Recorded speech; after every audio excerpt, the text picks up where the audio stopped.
अस्सलाम वालेकुम वरहमतुल्लाहि वबरकातुहू।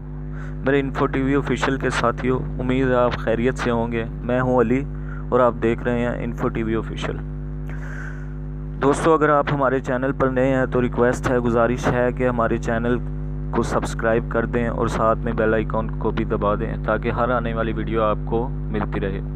और वीडियो को लाइक भी कर दीजिएगा। अगर वीडियो अच्छी लगे तो कमेंट भी कर दीजिएगा और ऐसा भी कमेंट कर दीजिए कि आपको किस तरह की वीडियोस चाहिए, तो हम उस तरह की बनाते रहेंगे। तो चलते हैं वीडियो की तरफ। जब मैं फ्रेंड्स ये वीडियो बनाने वाला था तो मुझे दिल के अंदर एक हिचकी सी लगी कि मैं ये वीडियो जिनके लिए बनाने जा रहा हूँ वो हमारे मुल्क की हिफाजत कर रहे हैं, और जिनके बारे में बना रहा हूँ जो कि अपने कमरों में बैठकर फ़ौज के ख़िलाफ़ बकवास करते हैं। ये क्या जाने कि टार्चर सेल्स की सख्ती क्या होती है, ये क्या जाने कि प्लास से नाखून खींचने से क्या होता है। ये चलती ड्रिल देखकर बेहोश हो जाने वाले इसका क्या मुकाबला करेंगे कि जिसके दाएं हाथ की हड्डी को पहले बारीक वर्मे से आर पार सुराख किया गया, फिर वर्मे की वजह से ज़ख़म इतना बढ़ जाए कि टांग खुद ही अलहदा हो जाए, लेकिन इसकी ज़ुबान पर अपने मिशन के बारे में एक भी आँच ना आए, इसके मिशन के बारे में वो एक लफ्ज़ ना जान सकें।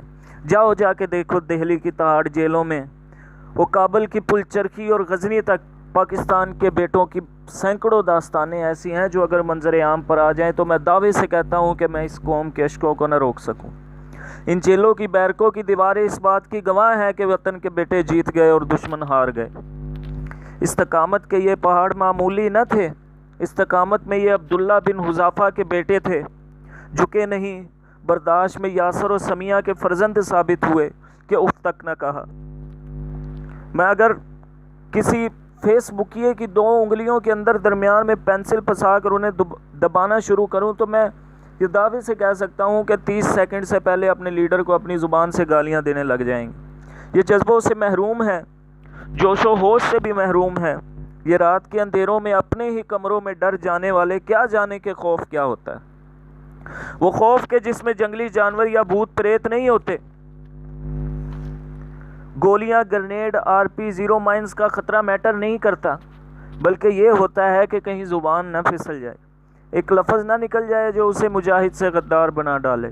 इनको क्या पता कि दुनिया भर की एजेंसियों के एजेंट अपने साथ जहर रखते हैं, लेकिन ये अल्लाह के शेर अज़ियत को आसान मौत और आसानी पे तरजीह देते हैं। पुलचरखी में इस मर्द मुजाहिद के हाथ में पिस्टल का देखकर हर सवाल के बाद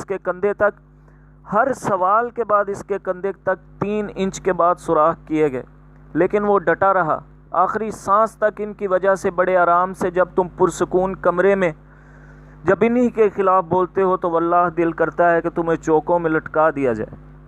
वो जो तुम्हें बाकी रखने के लिए अपनों से अपनी बाकियात छीन लेते हैं, ये वो हैं कि जो हैं तो तुम हो, ये वो हैं जो हैं तो तुम हो, ये ना हो तो तुम्हारा निशान ना हो।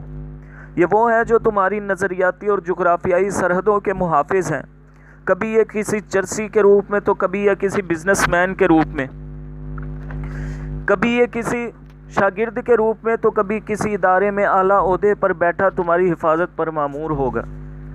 ये हिंदू पलीद, ये नसरानी गलीस तुम्हें खा जाएं, तुम्हारी बहनों को बांदी बना लें, तुम्हारी माओं की छातियाँ काट दें और तुम्हारी नस्लें मिटा दें, तुम्हारी नस्लों को ख़त्म कर दें। बनी इसराइल की तरह ना शुक्रिया करने वालों, उठो और ज़रा झांक कर देखो, शाम से लीबिया तक जिनके इतने दुश्मन भी न थे वो सब क्यों मारे गए, और तुम चारों तरफ से घिरे होने के बावजूद ज़िंदा क्यों बचे हुए। फ्रेंड्स, आज की वीडियो के बाद, आप ये वीडियो देखने के बाद फ्रेंड्स एक दफ़ा नारा लगाकर कमेंट में ये ज़रूर लिख दीजिएगा कि ISI ज़िंदाबाद और पाकिस्तान पाइंदाबाद, क्योंकि ऐसा लिखने से हमारी फ़ौज को भी हमारे साथ होने का एहसास होगा। क्योंकि बैक पर, अगर हमारी फ़ौज के बैक पर हम होंगे तो हमारी फ़ौज को हौसला होगा। तो आप ज़रूर कमेंट कीजिएगा, वीडियो को लाइक भी कीजिएगा और चैनल को सब्सक्राइब भी कीजिएगा। मैं और ऐसी वीडियोज़ आपके लिए लाता रहूँगा जो हमारे गुमनाम हीरोज़ का नाम जो है, जो हमारे गुमनाम हीरोज़ की वजह से हमारे मुल्क का नाम रोशन होता है। मैं ऐसी वीडियोज़ लाता रहूँगा। Okay friends.